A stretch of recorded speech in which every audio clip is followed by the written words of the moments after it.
Bom, pessoal, boa tarde. Desculpem aí pelos 5 minutinhos de atraso. Eu estava na aula do doutorado que deu uma atrasada também. Enfim, gente, ontem nós conversamos sobre formas de governo, opusemos a forma monárquica de governo à forma republicana de governo, nas suas três principais características quanto aos processos de constituição e renovação dos governos, né? A monarquia que se sustenta no binômio hereditariedade e vitaliciedade, no qual os títulos de nobreza e as funções governamentais deles decorrentes são transmitidas pelos laços de consanguinidade, pelos laços familiares, e não se sujeitam a limitações temporais pré-definidas. Elas são vitalícias, se opondo às características estruturantes da forma de governo republicana, que se assenta nas premissas da eletividade. As principais funções governamentais são atribuídas mediante processo de consulta popular, votação, que, com o passar do tempo, foi densificada pela ideia de sufrágio universal. Não basta que haja eleições, mas essas eleições precisam engajar, convidar a totalidade da população com direitos políticos. E a ideia de periodicidade, ou seja, não basta que haja eleições, não basta que essas eleições incluam a todos, é preciso que essas eleições ocorram periodicamente e que se oportunize ao povo a chance de rever e corrigir os rumos dos governos, e, enfim, substituir governantes que se mostrem inaptos ou hajam em contrariedade às suas propostas, enfim. Então, essa é basicamente as principais características no que toca à forma de governo, mas vimos também que a república se transforma num princípio constitucional, o princípio republicano, do qual se extraem diversas consequências jurídicas e diversos corolários, né? Diversas subprincípios ou princípios que têm fundamento ou se relacionam intimamente com a ideia de república. Nessa toada a gente falou da ideia de publicidade, da necessidade dos atos do poder público serem conhecíveis, acessíveis ao público de modo geral, e da densificação que a Lei de Acesso à Informação trouxe. A gente falou da ideia de controlabilidade, da existência de mecanismos de controle social, institucional sobre os atos do poder público. Falamos sobre a alternância de poder, daquela ideia de convivência entre vencedores e derrotados. E falamos também, enfim, dos mecanismos de participação popular direta, né? Tanto dos mecanismos previstos na Constituição, iniciativa popular de lei, plebiscito, referendo, quanto daqueles outros que foram se espraiando pela administração pública e mesmo pelo Poder Judiciário. Audiências e consultas públicas, a ideia de amicus curiae. Teremos roteiros? Teremos. Eu vou compartilhar com vocês da aula passada e dessa aula. Bom, professor, tem alguns alunos aguardando para entrar também na sala. Aguardando para entrar? Eles Eu não estão pedindo botei eles estão solicitando a... participante.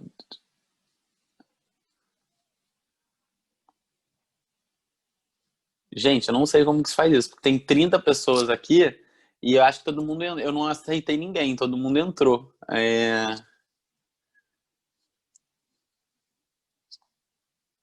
Deixa eu ver se configuração.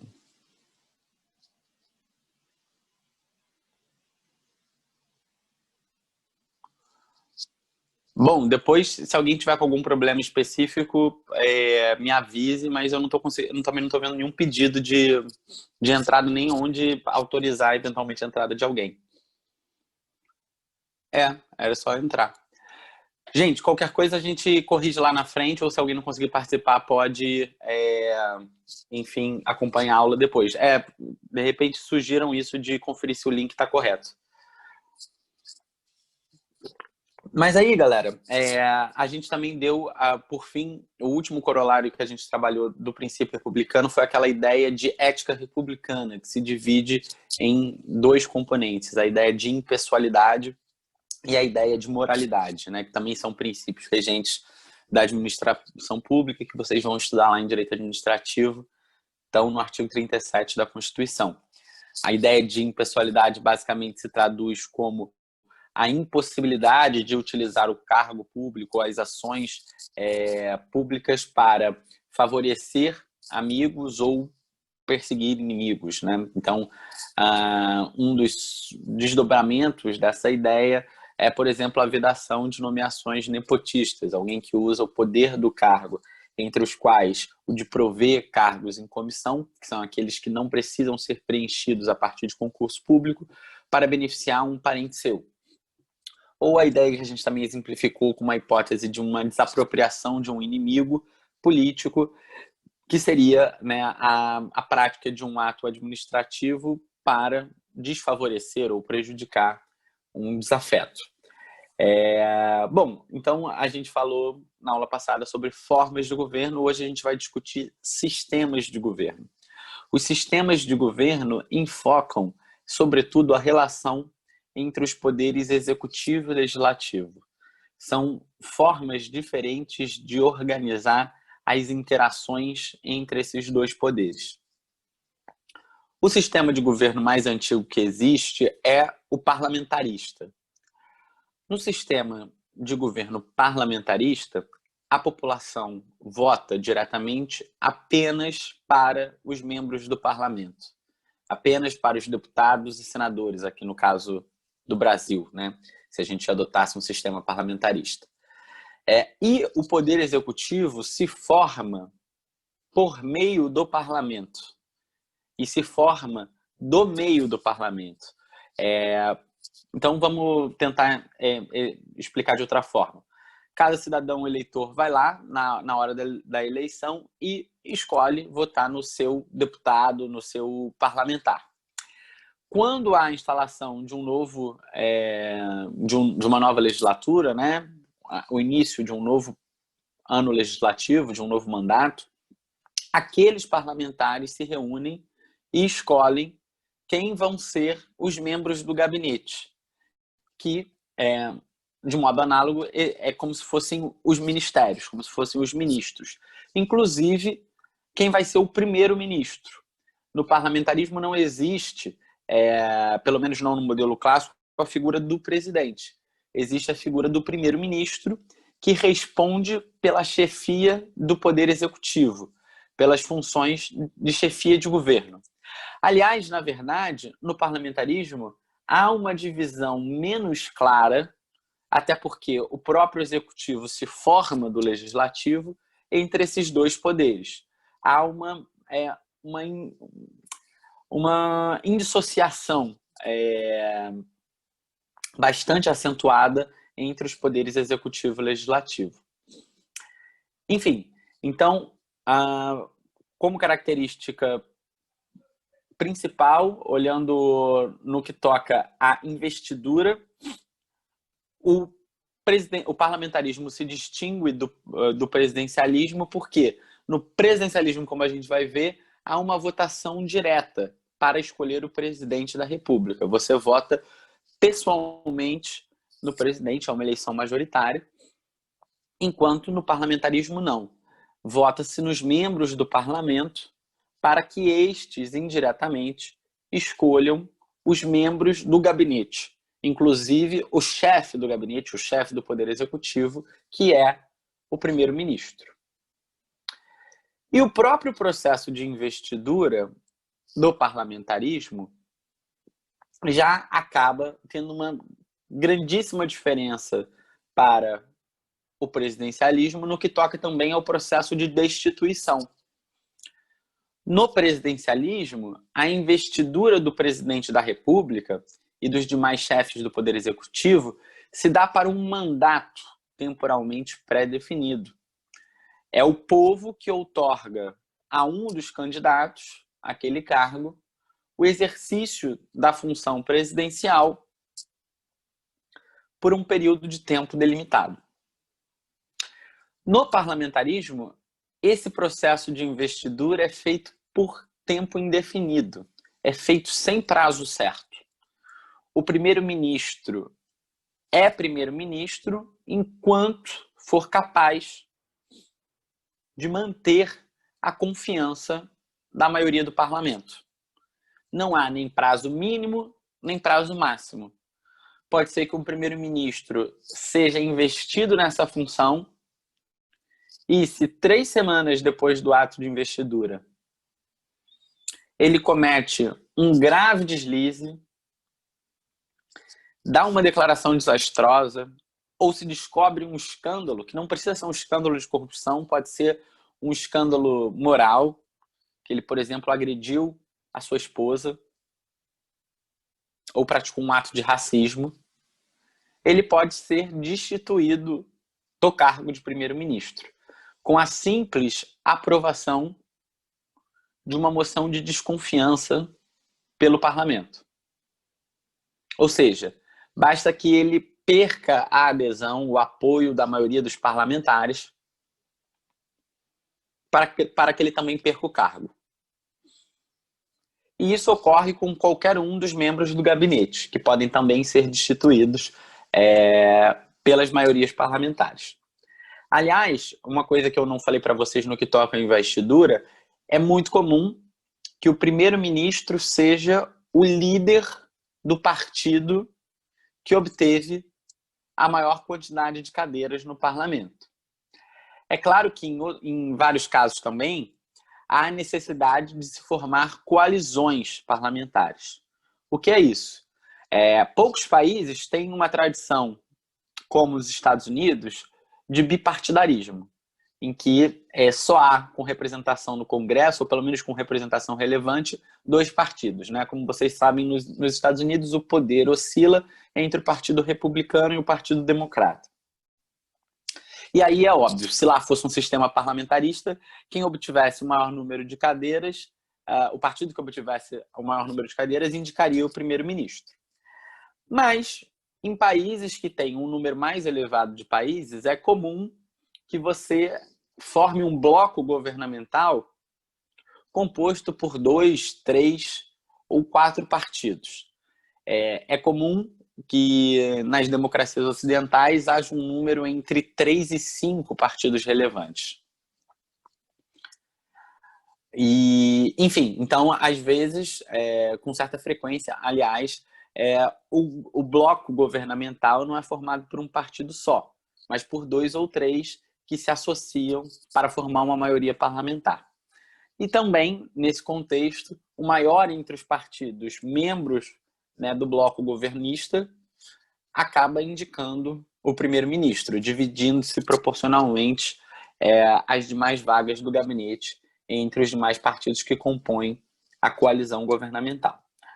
Mas percebam, tanto no que toca à investidura quanto no que se refere à destituição, o modelo parlamentar preza mais a manutenção da harmonia e da cooperação, de uma ligação de afinidade entre o parlamento e o executivo.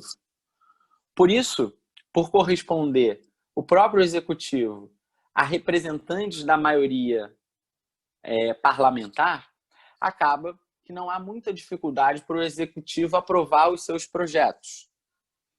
Nem, por outro lado, muita dificuldade de o parlamento cobrar ações concretas do poder executivo.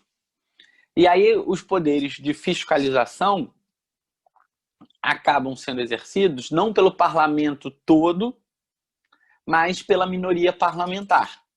É a minoria do parlamento que faz aquele dever de cobrar as explicações, enfim. O modelo parlamentar mais conhecido e economicamente mais relevante, pelo menos o mais tradicional, é o modelo britânico. Aliás, às vezes passa, né, em algumas discussões do Brexit, passaram, por exemplo, no Jornal Nacional, alguns takes desse modelo. É muito engraçado. Realmente os 2 blocos se sentam um em oposição ao outro, e é aquele modelo da gritaria, e um levanta e vai falar meio que, né, de uma forma meio teatral, e tem lá o Speaker of the House, que faz às vezes de presidente do parlamento, que fica moderando os debates. Ele usa uma peruquinha como se fosse um juiz até hoje, e tem um martelo lá que fica order, order, enfim. quem quiser acompanhar uma sessão do Parlamento Britânico pode fazer na internet, é bem iluminador, assim, até porque eles mantêm muitas tradições um pouco anacrônicas.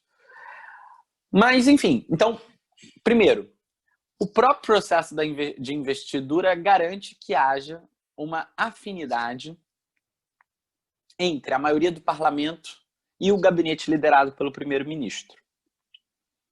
E segundo, se há em algum momento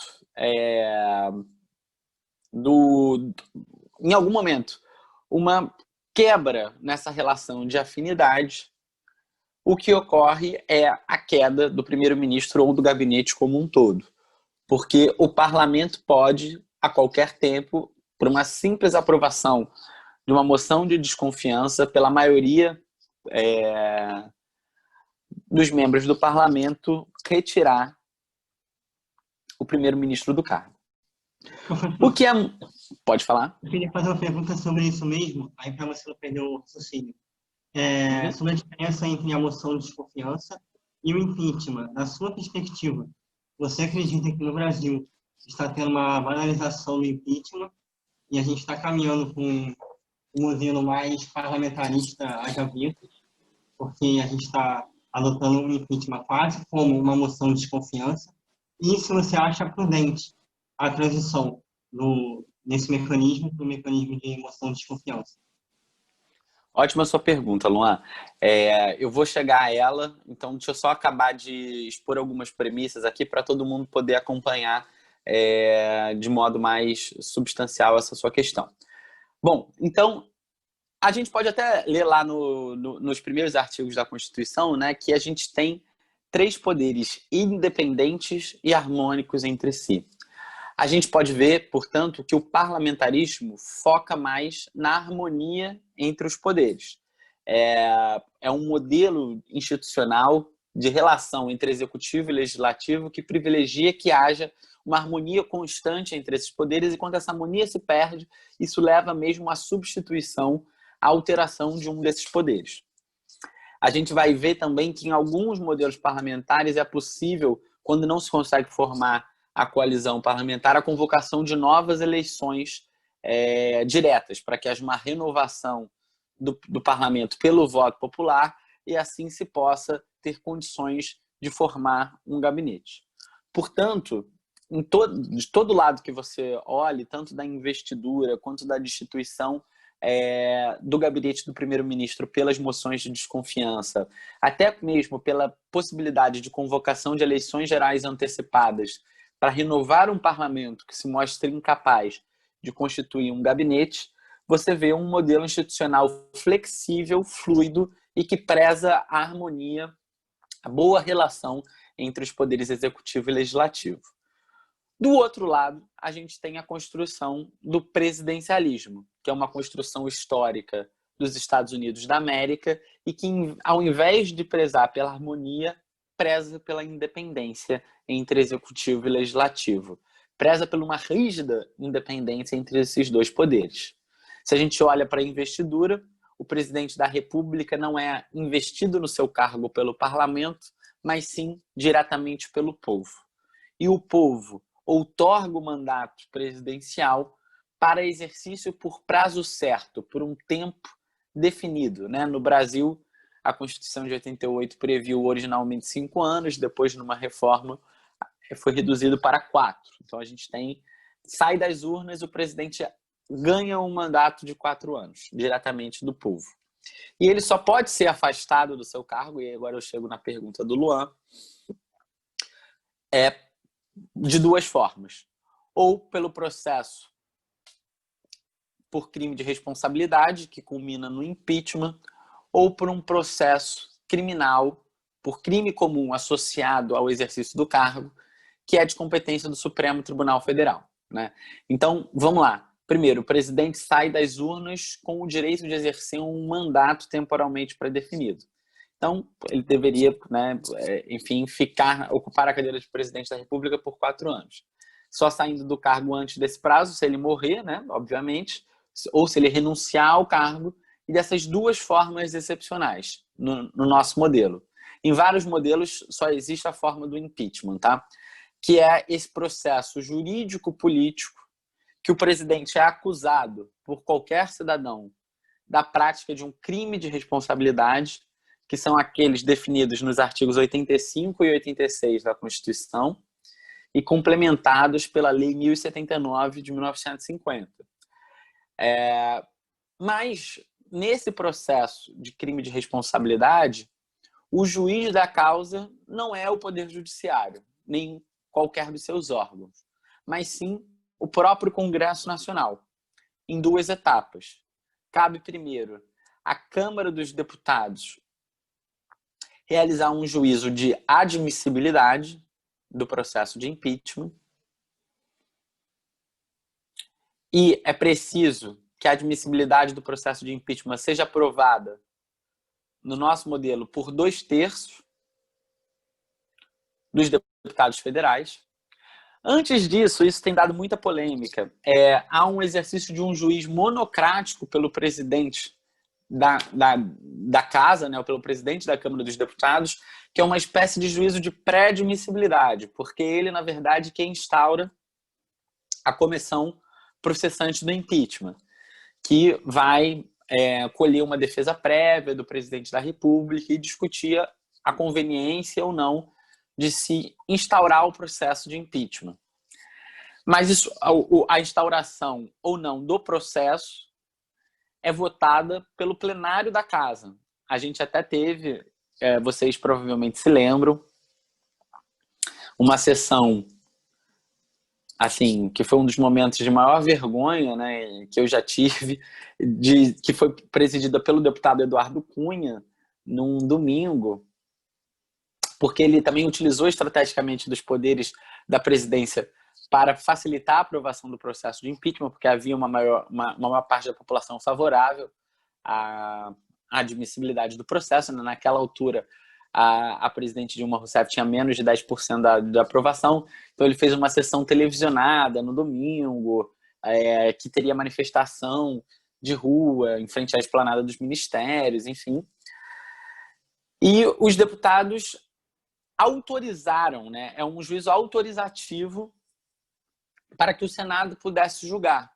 E o Senado faz 2 votações. Logo, quando recebe o processo da Câmara, ele faz, como ocorre também no Tribunal de Júri, um juízo de pronúncia do presidente da República, e aí começa o julgamento propriamente dito. E após esse juízo de pronúncia, o presidente já é afastado provisoriamente do cargo por até 180 dias.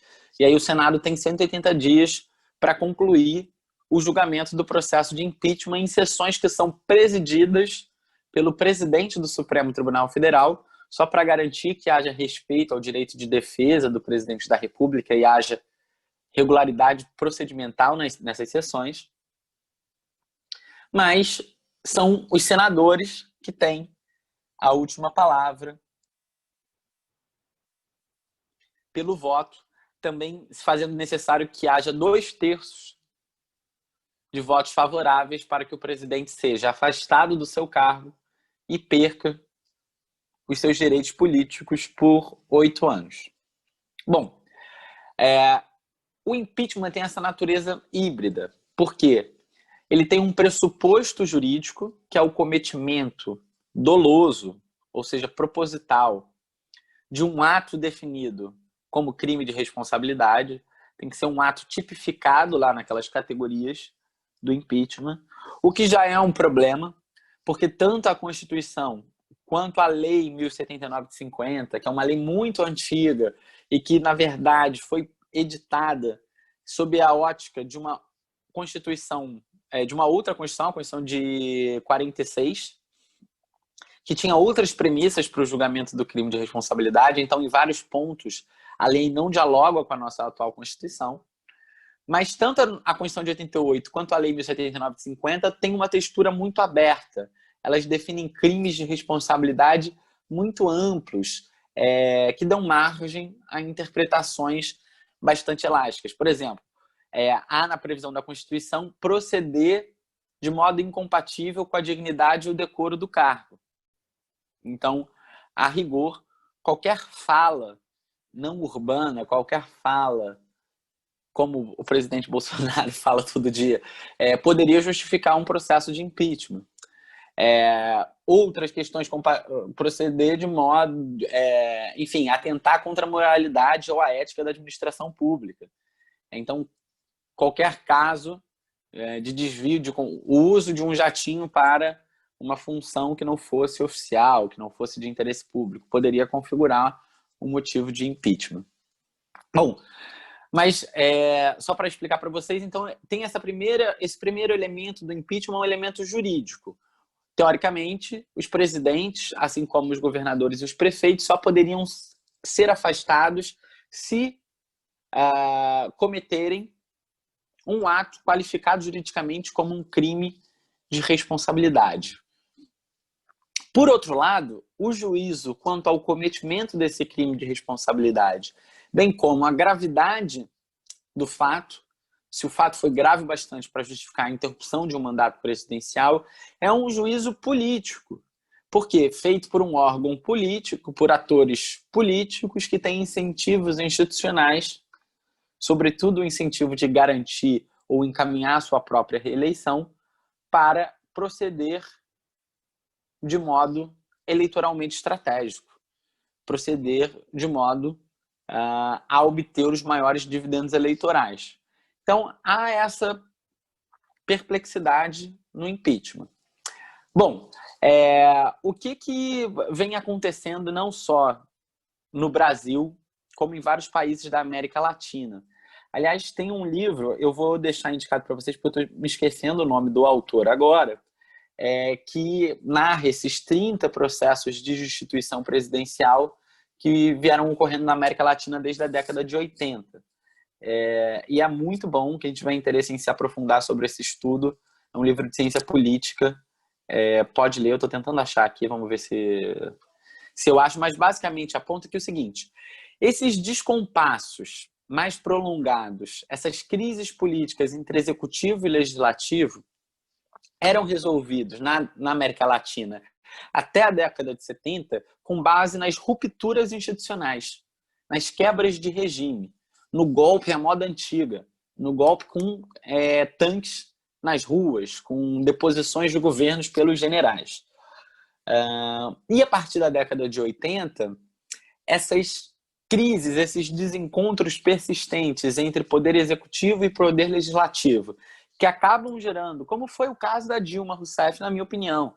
Ela não cometeu nenhum crime de responsabilidade, foi afastada com o motivo teórico das pedaladas fiscais, que são uma irregularidade contábil, que até o governo dela eram admitidas pelo Tribunal de Contas da União. Havia respaldo da Advocacia Geral da União para o cometimento do ato, e, enfim, era um ato que foi praticado pelos seus antecessores e pelos governadores e prefeitos, seus contemporâneos e posteriores. Então, na verdade, não havia ali um ato doloso que pudesse ser tipificado como crime de responsabilidade. Pelo menos não nos modos... não, esse, como as democracias... Por favor, gente, quem for fazer um comentário, faz aqui por áudio, fica muito melhor, porque eu também não consigo ler esses comentários que ficam pipocando aí na tela. Mas o que eu quero destacar para vocês é que, sim, ela foi afastada muito mais pelos péssimos resultados econômicos que o governo vinha obtendo e pela sua dificuldade de relacionamento com o poder legislativo, o que gerou uma paralisia administrativa, por um lado, e a aprovação de leis contrárias aos interesses do governo, por outro. E por isso acabou se utilizando o impeachment, não só no caso dela, mas em outros, como uma válvula de escape improvisada para resolver esses desencontros políticos persistentes sem a observância dos rigores jurídicos que o processo político-jurídico, né, por crime de responsabilidade, exige. E o que eu quero chegar aqui? Isso é bom ou ruim? Não sei, depende da ótica que a gente vai adotar. Professor? Pode falar, Pedro. Boa tarde. Então, para evitar esse tipo de coisas que o senhor falou que aconteceu com a Dilma, não era o caso do processo de impeachment ser julgado de uma forma judicial e não política? Olha, na verdade, o que me parece ser o caso é que a gente precisa ter mecanismos adequados para solucionar problemas diferentes. Esse problema, que era o da Dilma, que se acumulava com crise de popularidade, ela chegou a ter menos de 10% de aprovação. Só para a gente se desesperar, o Bolsonaro tem hoje, segundo a última pesquisa, 40% de aprovação. Além disso, desastre, uma má condição da economia e uma má relação política, um má diálogo com o parlamento. Deveria ser resolvido, na minha opinião, com algum mecanismo de recall. Por quê? Como a gente está expondo agora, a grande diferença entre presidencialismo e parlamentarismo, de qual de todas as outras são frutos, é o modo de investidura do chefe do Poder Executivo. Se no parlamentarismo quem outorga ao primeiro-ministro o seu cargo é o próprio parlamento, não há nenhuma crise, não há nenhum trauma quando o parlamento também revoga esse ato de investidura, quando o parlamento aprova uma moção de desconfiança e afasta o primeiro-ministro do seu cargo. É algo normal. Já se sabia de antemão que o primeiro-ministro só se manteria nessa posição enquanto fosse capaz de manter também a confiança da maioria do parlamento. No caso do presidencialismo, não. Como é o povo que diretamente outorga o mandato presidencial, há sempre um atrito, há sempre uma crise, uma tensão, quando o Congresso Nacional, um órgão que também foi constituído pelo povo, mas mediante a composição de vários votos, um órgão que no Brasil é composto por 513 deputados e 81 senadores, afasta um presidente que teve 50, 60 milhões de votos.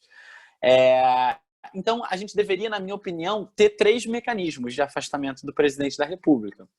O mecanismo do crime comum, que já existe na Constituição pelo Supremo Tribunal Federal, o mecanismo do crime de responsabilidade e um mecanismo que é um juízo político e motivado do povo. Ou seja, o próprio parlamento, nessas situações de crise política e desencontro, má condução da administração pública, poderia convocar ou eleições antecipadas ou uma chance da população, antes dos 4 anos, abreviar o mandato de um presidente que se mostre inepto ou que faça um mau governo. São premissas diferentes. E aí, se são premissas diferentes, problemas diferentes, a gente precisa também de remédios diferentes para solucionar cada uma dessas patologias.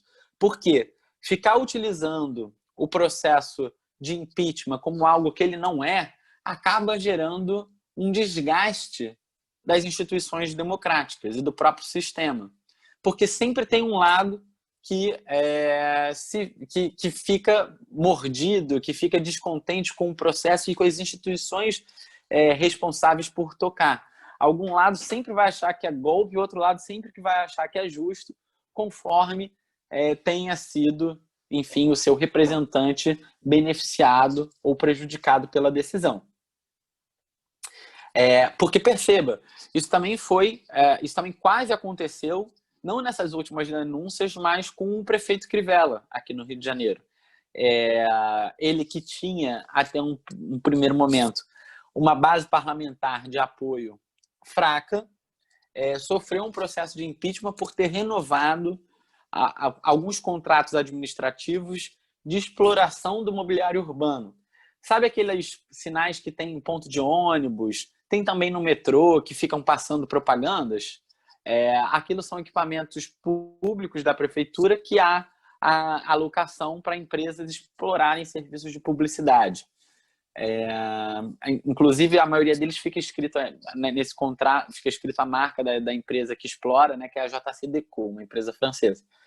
Enfim, aí se apresentou uma denúncia que não tinha meio pé nem cabeça, era uma denúncia até parecida, um caso até parecido com o caso da Dilma, porque também havia respaldo da Procuradoria-Geral do município, era um ato que o prefeito, inclusive, assina sem olhar, sem ter muita responsabilidade nem conhecimento técnico para aquilo, e se tentou afastar ele do mandato com base nessa justificativa.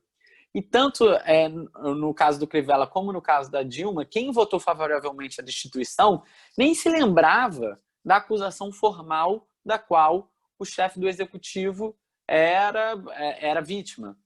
Se discutia muito mais, é um péssimo prefeito, a cidade está abandonada. Enfim, isso teoricamente não são causas para se utilizar os processos de impeachment para abreviação de governantes impopulares ou ineficazes.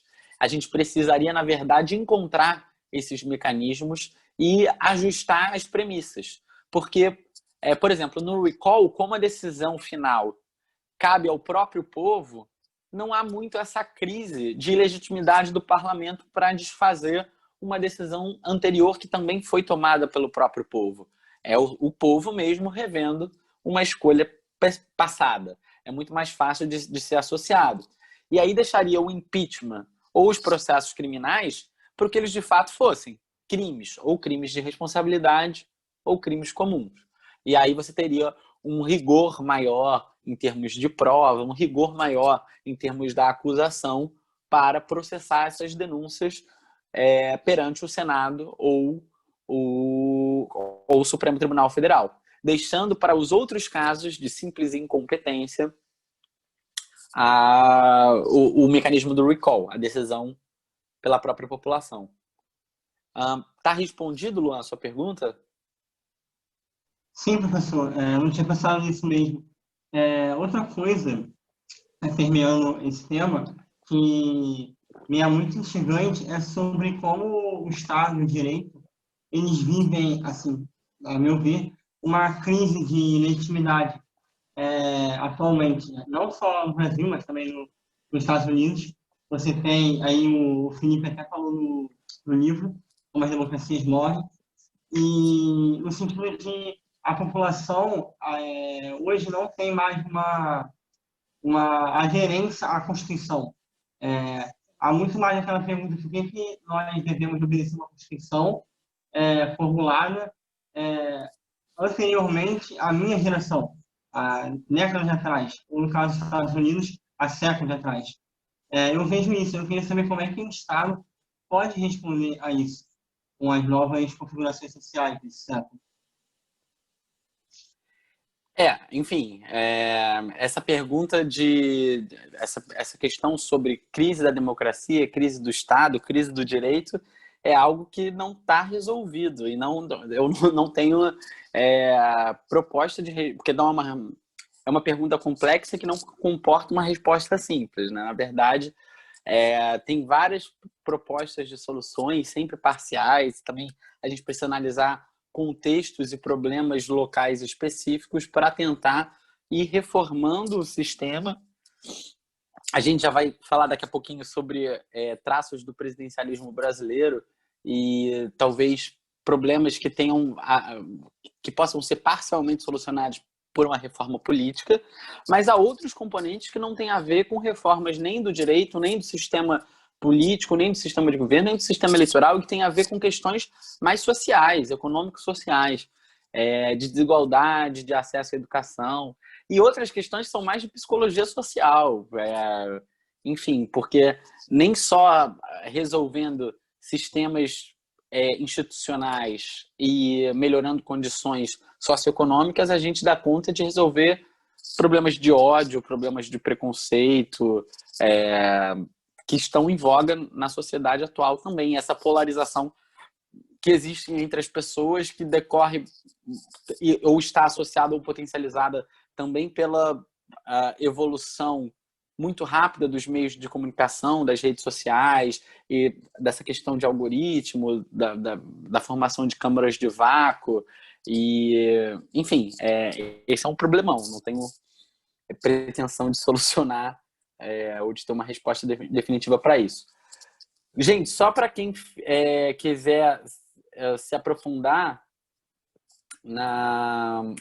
nessa discussão de impeachment, o livro que eu queria citar para vocês é o do Paris Linhan, se chama Presidential Impeachment. and the New Political Instability in Latin America. Então, o impeachment presidencial e a nova instabilidade política na América Latina. É de um autor que é latino-americano, mas ele é professor na Inglaterra, o Aníbal Paes Lignan. E é um livraço, quem quiser se aprofundar nesses estudos, porque ele vai comentando os processos de destituição presidencial que ocorreram a partir de Collor, passando por vários presidentes na América Latina, incluindo Argentina, Paraguai, Equador, Bolívia, Colômbia. É realmente muito interessante. Enfim, então a última característica que eu quero opor para vocês, a gente já falou da diferença do presidencialismo e do parlamentarismo no que toca ao processo de investidura do chefe do executivo no cargo e no processo de destituição. A última diferença que eu quero falar para vocês é em relação à acumulatividade de funções. No presidencialismo, o presidente da República é, a um só tempo, o chefe de governo, o chefe da administração pública e também o chefe de Estado. O chefe de Estado é aquele que exerce as funções de representação do Estado perante a comunidade internacional. É ele quem vai ser responsável por celebrar tratados, por acreditar representantes diplomáticos em outras nações. Ele que vai ser responsável, enfim, por manter a paz ou declarar a guerra. São essas funções que competem à chefia do Estado. As funções de chefia de governo estão mais associadas às políticas públicas, à participação do executivo no processo legislativo, enfim, a tocar o dia a dia da administração pública que a gente conhece de forma mais concreta, né? Se preocupar com os serviços públicos de saúde, educação, transporte. Ele vai chefiar, né, o poder executivo como um todo, esse poder executivo como braço executor do Estado. Então, portanto, no presidencialismo, o presidente reúne essas duas funções. Ele é a um só tempo o chefe do governo e o chefe do executivo. No parlamentarismo, há uma dissociação entre essas duas funções. O primeiro-ministro é somente chefe de governo. Fica responsável por esse dia a dia da administração pública. Enquanto há uma outra figura que, em geral, exerce, pelo menos simbolicamente, a chefia de Estado. E aí, por exemplo, nos modelos mais tradicionais, como o modelo britânico, essa figura é o monarca. Embora, atualmente, né, as monarquias sejam, em termos de concentração de poder efetivo, muito esvaziadas, por isso há a expressão, por exemplo, a rainha da Inglaterra, que é alguém lá cheio de pompa e circunstâncias, um vestido bonito, mas que manda muito pouco. Mesmo na função de chefia de Estado, os monarcas em democracias parlamentaristas constitucionais contemporâneas exercem poderes mais simbólicos, embora se vocês pegarem para olhar um tratado internacional que a Inglaterra celebre, um ato de nomeação de um embaixador da Inglaterra em qualquer país do mundo, vai ser sempre assinado pela rainha, porque é ela quem é a responsável por chefiar o Reino Unido, por ser chefe de Estado do Reino Unido.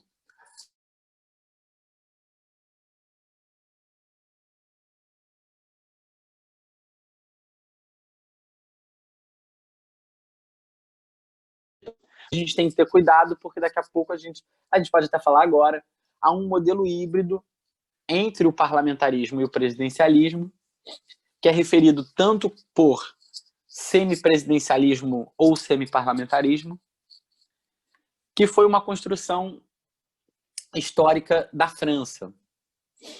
E também é adotada, por exemplo, em Portugal, em alguns outros países.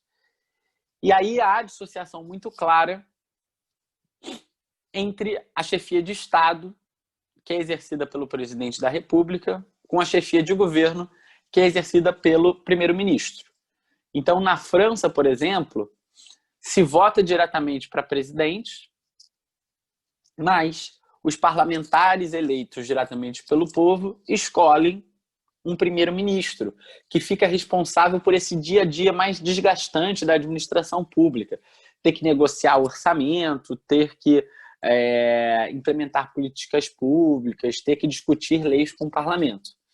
Enquanto o presidente vai ficar competente não só pelas funções internacionais, de representação internacional daquele Estado, como por algumas funções institucionais de alto relevo e mais desconectadas dessa política ordinária. Então, por exemplo, pode ser a nomeação de ministros para a Suprema Corte. No caso da França, seria para o Tribunal Constitucional. E mesmo em caso de dificuldades na formação de coalizões governamentais, a convocação de eleições gerais antecipadas, como se fosse o outro lado da moeda. O presidente da República... Por que esse modelo foi pensado? Na França, que conta a sua história institucional divididas em repúblicas, né? A primeira, a segunda, a terceira república, entre a terceira e a quarta república na França, que antes era parlamentarista, houve uma grande crise que, num intervalo curtíssimo de tempo, houve mais de 10 primeiros ministros da França. E houve uma instabilidade dentro do parlamentarismo porque havia uma dificuldade de manter as coalizões governamentais e uma dificuldade do próprio parlamento equacionar essa crise.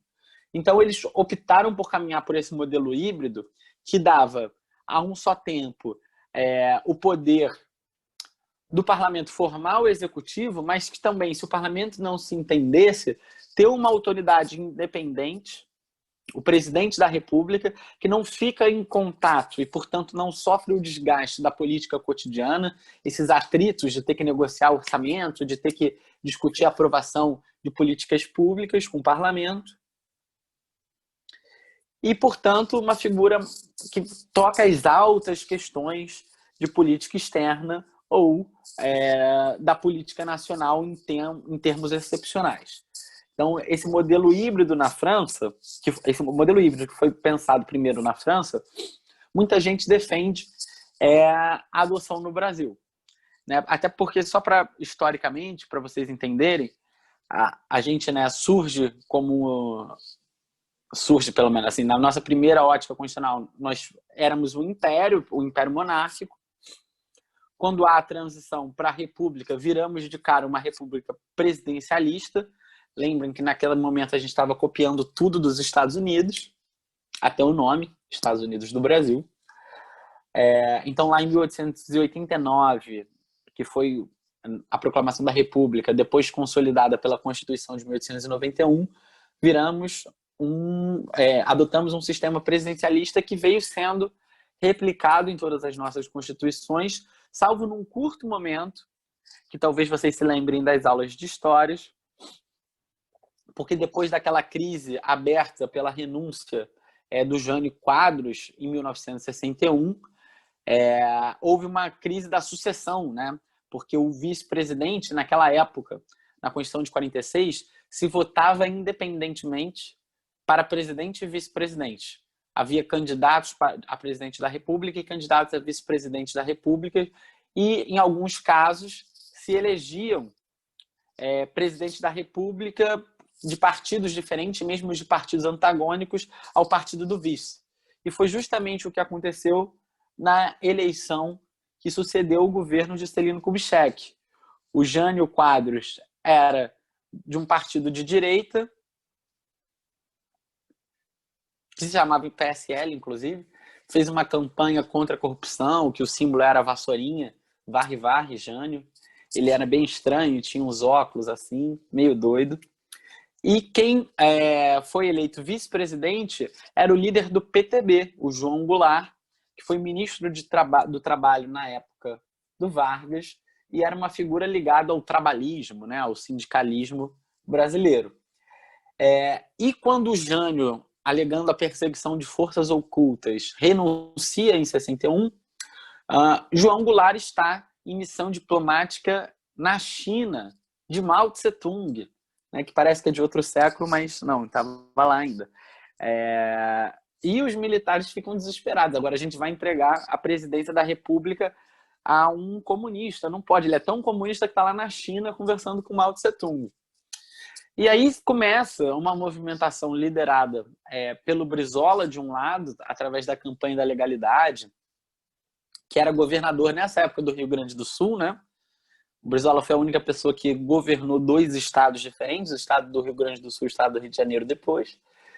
E, por outro lado, uma oposição. Teve um movimento de tensão muito grande para saber se João Goulart ia conseguir tomar posse ou não como presidente da República, e a solução de compromisso a que se chega é que ele seria investido na condição de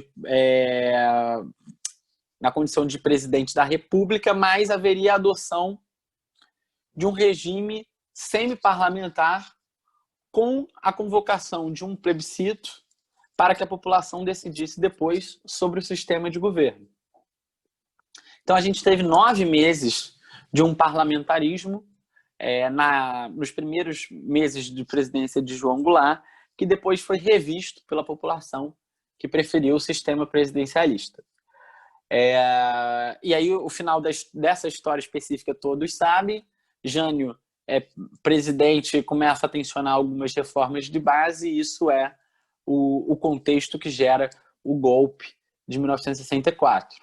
Houve, como eu disse para vocês na aula passada, uma outra consulta em 1993, em que a população reafirmou a sua predileção pelo presidencialismo.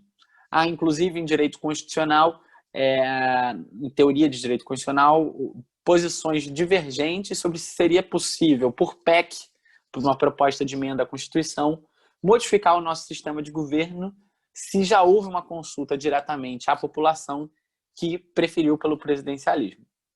Embora seja o sistema de governo preferido do povo, muitos cientistas políticos apontam o presidencialismo como sendo o principal responsável pelas crises de governabilidade que acabaram redundando em rupturas institucionais ao longo do século XX na América Latina. Por ser esse, como eu disse para vocês, um sistema que privilegia a rígida independência entre os poderes executivo e legislativo.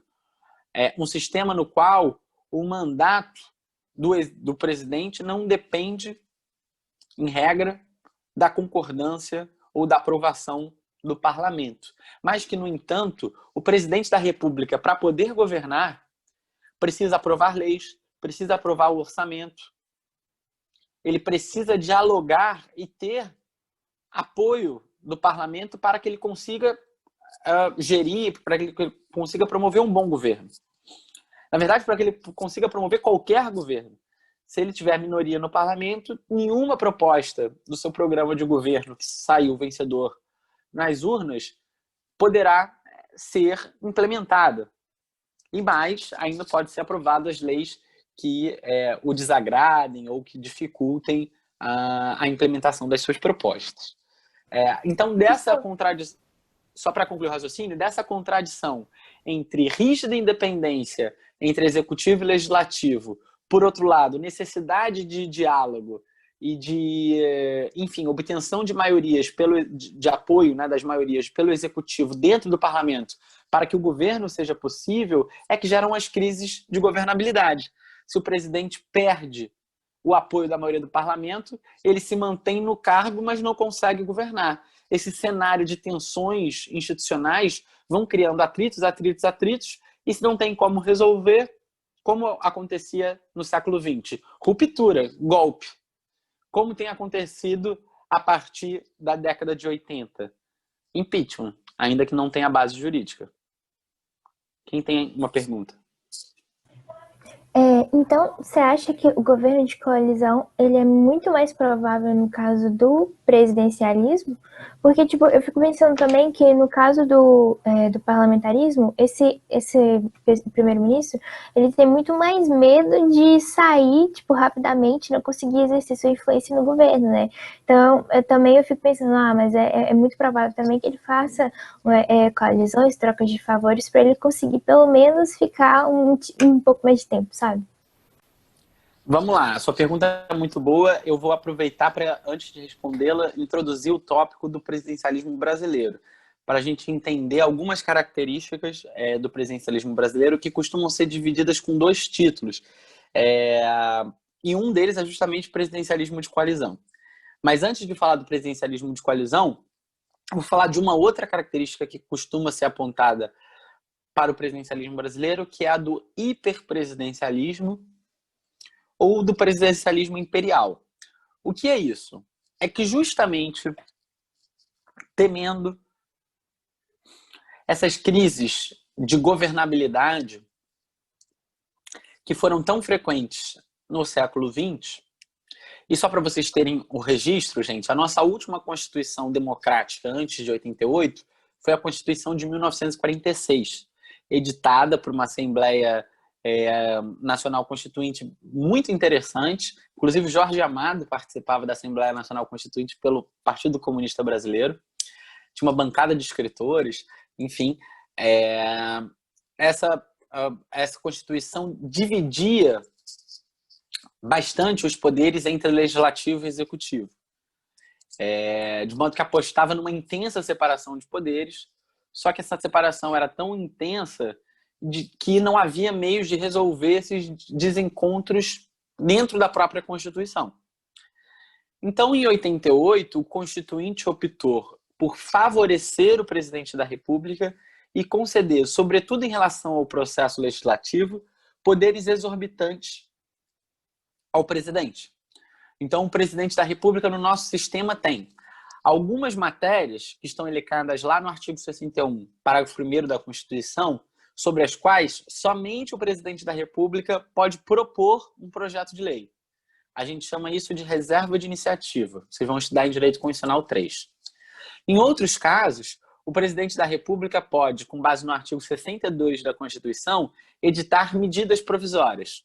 Sempre que um assunto tenha relevância e urgência, e esses quesitos não são muito controlados, o presidente pode editar um ato normativo com força de lei que vale desde a sua publicação e que só precisa ser em até 60 dias prorrogáveis por igual período, 120 dias, convertido em lei pelo Congresso Nacional. Então, o presidente da República pode fabricar uma lei sozinho, com algumas exceções que vocês também vão estudar lá em Direito Constitucional 3. Em outros casos, o presidente da República pode convocar urgência constitucional sobre os projetos de sua autoria.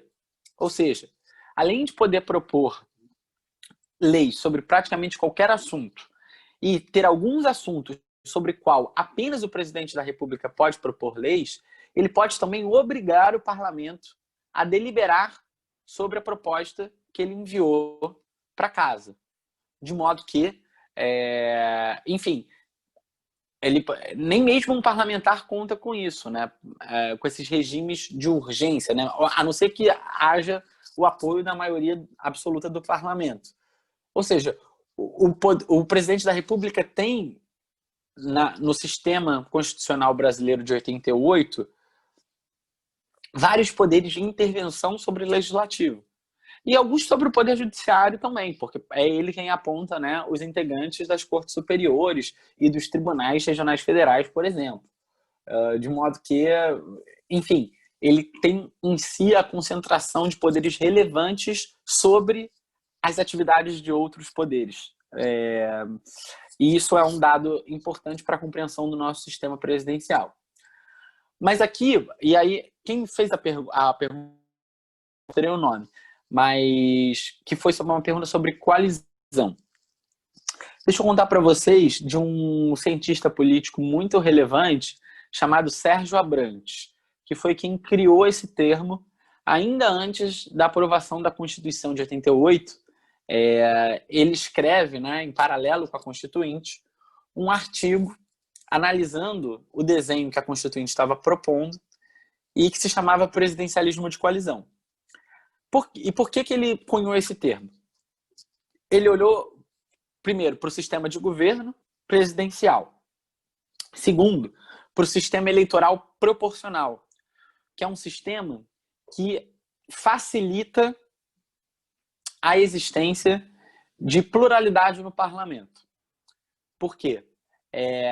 Diferentemente do sistema distrital, que o território do país é dividido em tantas porções quantas forem o número de cadeiras no parlamento.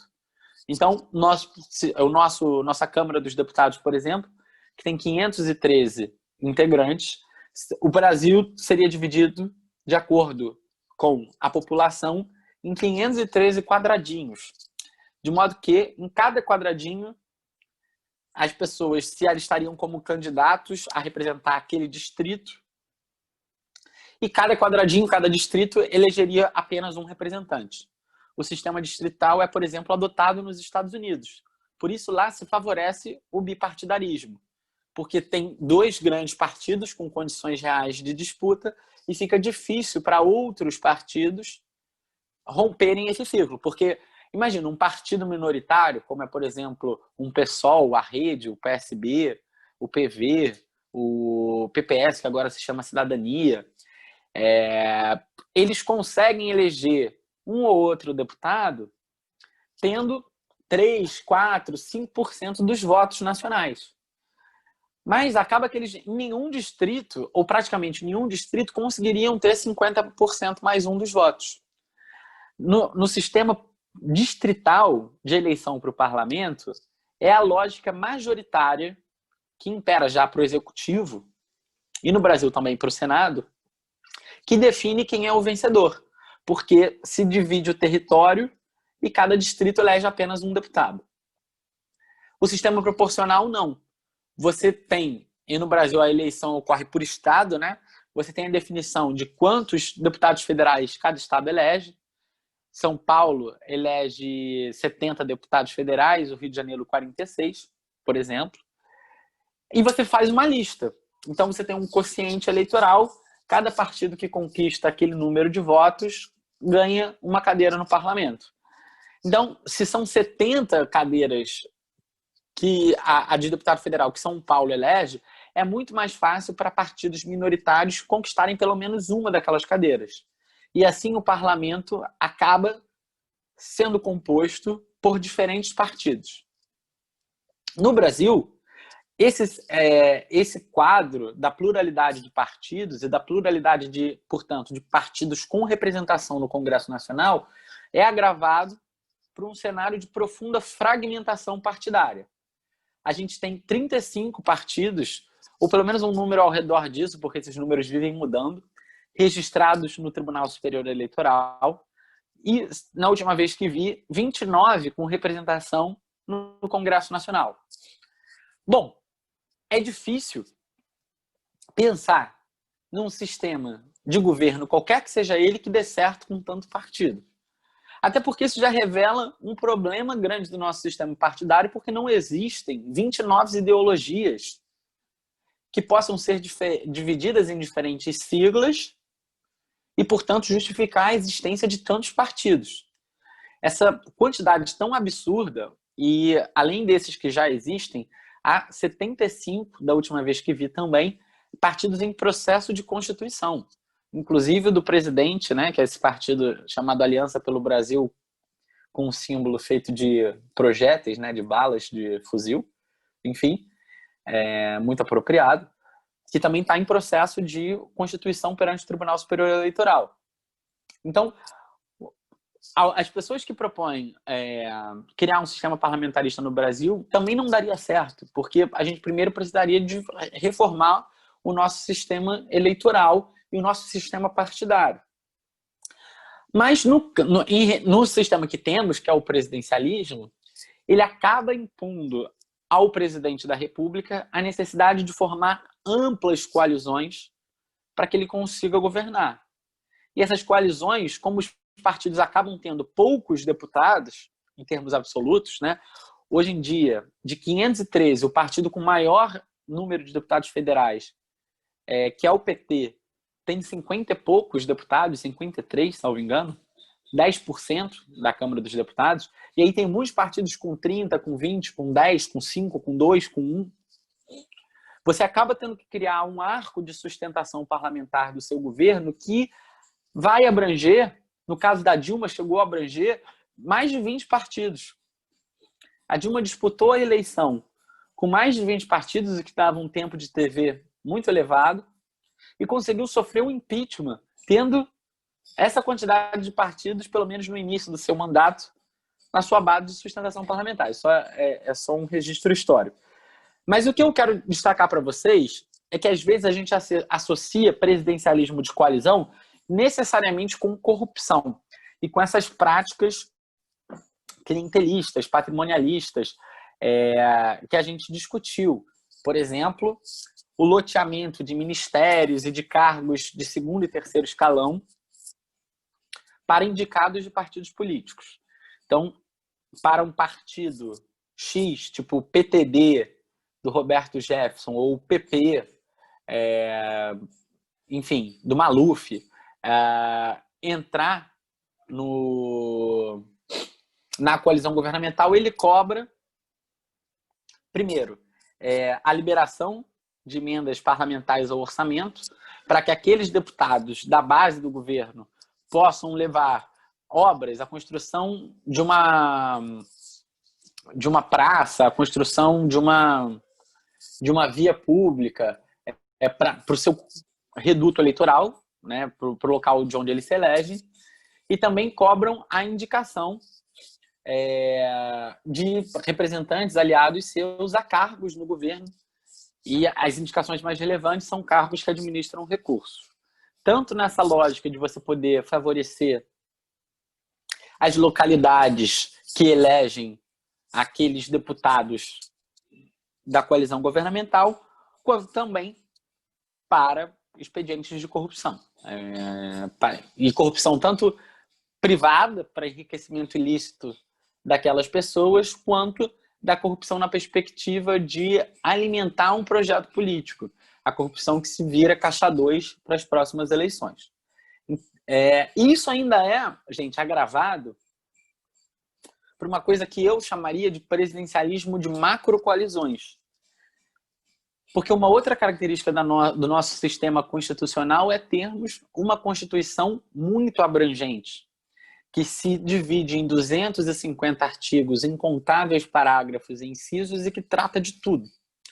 Então, acaba que, para você fazer uma reforma administrativa, uma reforma tributária, uma reforma ambiental, uma reforma educacional, para você implementar qualquer política de governo, qualquer promessa de campanha, basicamente, você acaba tendo a necessidade de modificar a Constituição. Então, você não necessita apenas de maioria simples para governar. Para você levar à frente o seu programa de governo, acaba que é necessário que você disponha de maioria qualificada, do apoio de 3/5 dos deputados e senadores, para que assim você possa reformar a Constituição, sem o que você não consegue implementar os seus programas de governo. Ou seja, acaba que os presidentes da República precisam buscar uma quantidade de apoio no parlamento muito maior, porque também é necessário, enfim, reformar a Constituição para poder governar. E aí, gente, em última linha, ter apoio do parlamento é necessário também para permanecer no cargo. Porque, como os processos do Collor e da Dilma demonstram, governante que não tem base de apoio, ainda que não tenha cometido crime de responsabilidade, e quem quiser estudar a história um pouquinho mais aprofundado, por exemplo, o Collor foi absolvido do processo judicial, né? E na verdade, a questão que ele caiu formalmente foi uma transação irregular de um Fiat Elba, que era um carro popular da época. Mas ele caiu de fato pelo congelamento das poupanças e da crise, e de não ter contido a crise inflacionária como ele anunciou que faria. E a Dilma muito mais pelo problema econômico e pela falta de trato com o Congresso. Ou seja, esses dois casos acabam denunciando de que um presidente que não disponha de maiorias parlamentares ou que não dispõe de condições de formar essas bases de sustentação acaba correndo um risco muito significativo de perder o próprio cargo através de processos de impeachment, como a pergunta do Luan indicou, mesmo quando não haja um substrato jurídico claro para promover o afastamento. Sofia, você tinha uma pergunta, se você puder fazer ela por áudio, fica melhor. Oi, professor. Tá me ouvindo? Estou te ouvindo.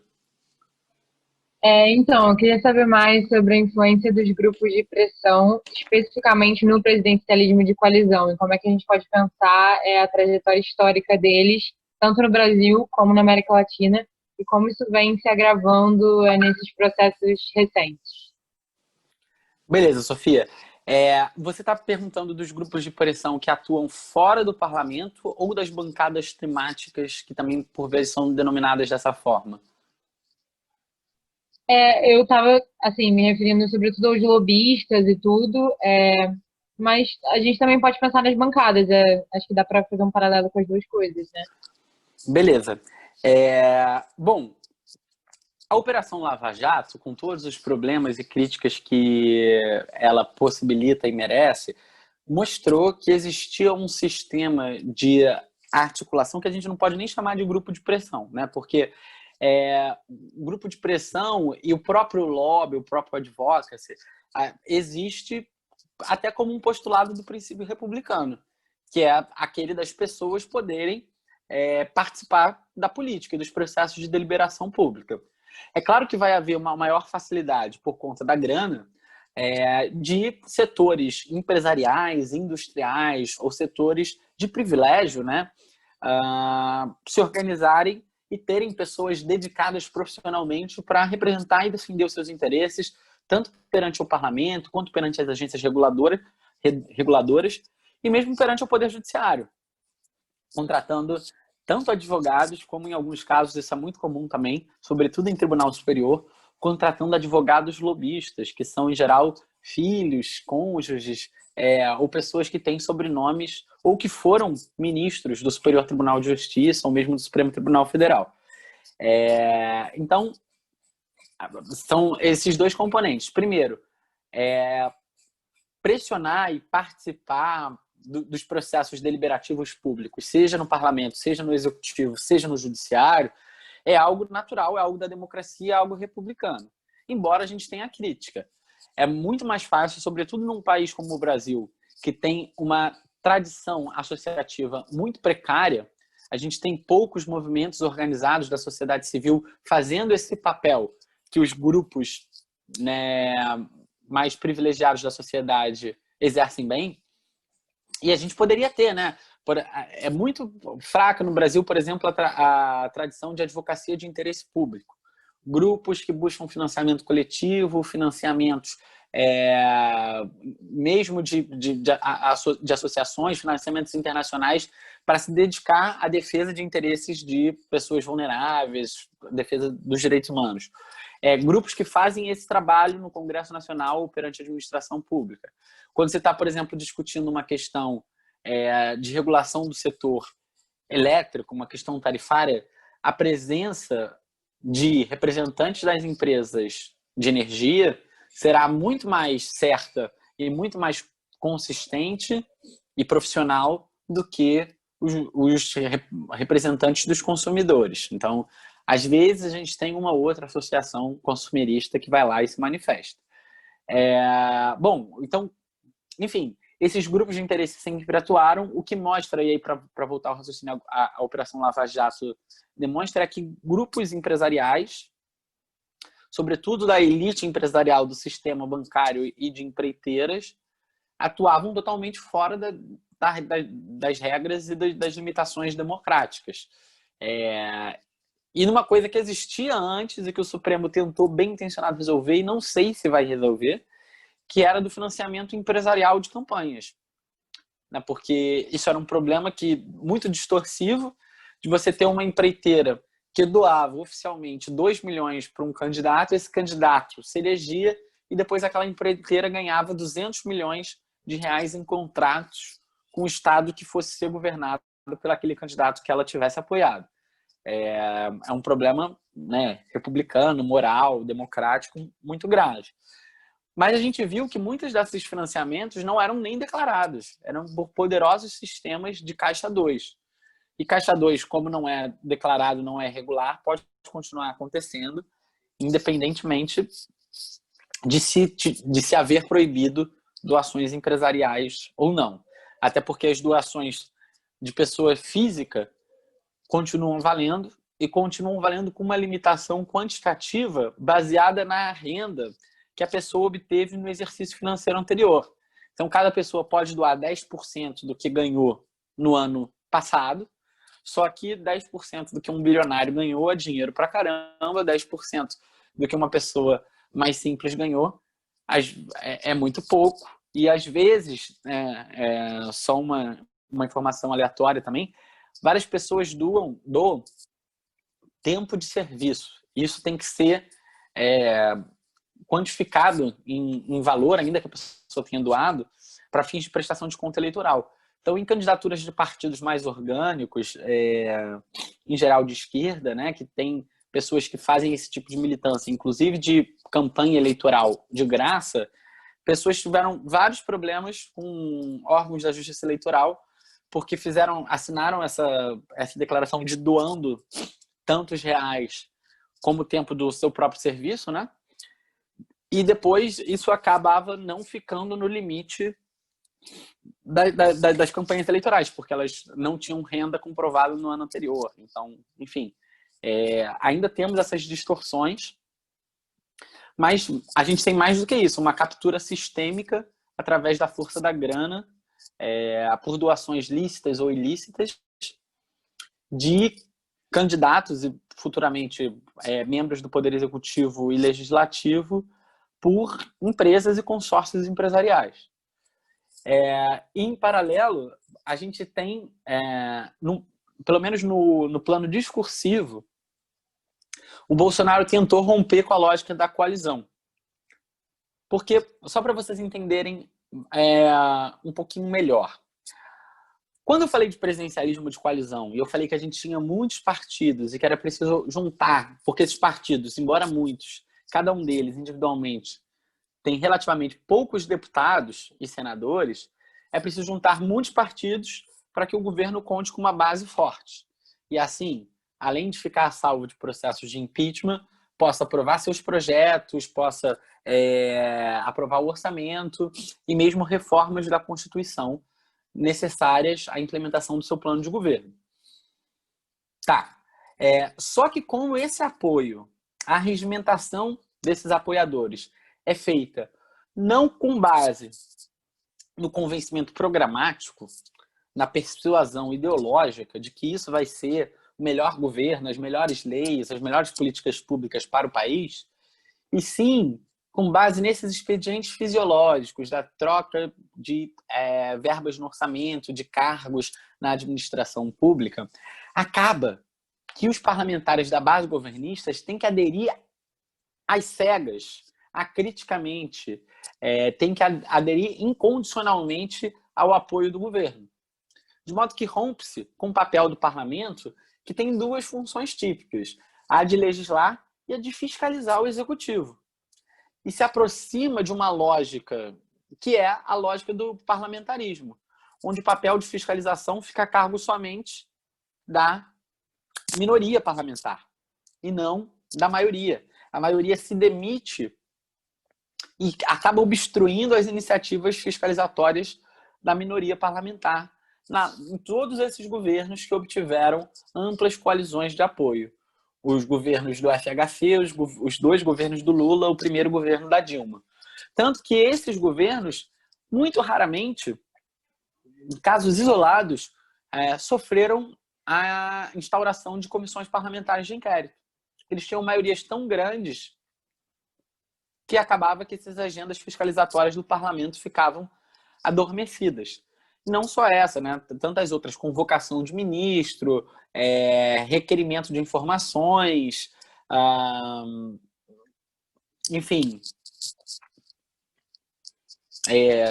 esses poderes de fiscalização do parlamento, sustação de atos ou contratos da administração pública, todos esses acabavam não sendo exercidos quando o governo conseguia, manejava, criar coalizões muito amplas de apoio no parlamento.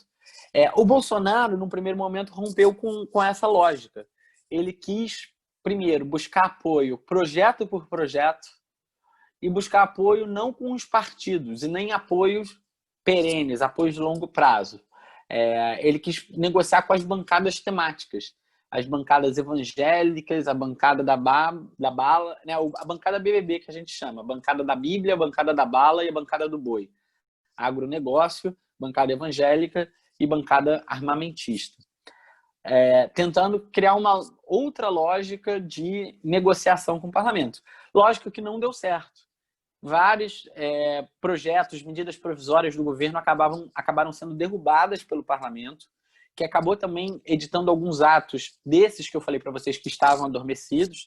Por exemplo, CPI das fake news foi criada para investigar condutas de governistas e aliados do governo, revogação de alguns decretos do presidente, convocações de ministros de Estado para dar explicações e passar vergonha em comissões da Câmara e do Senado.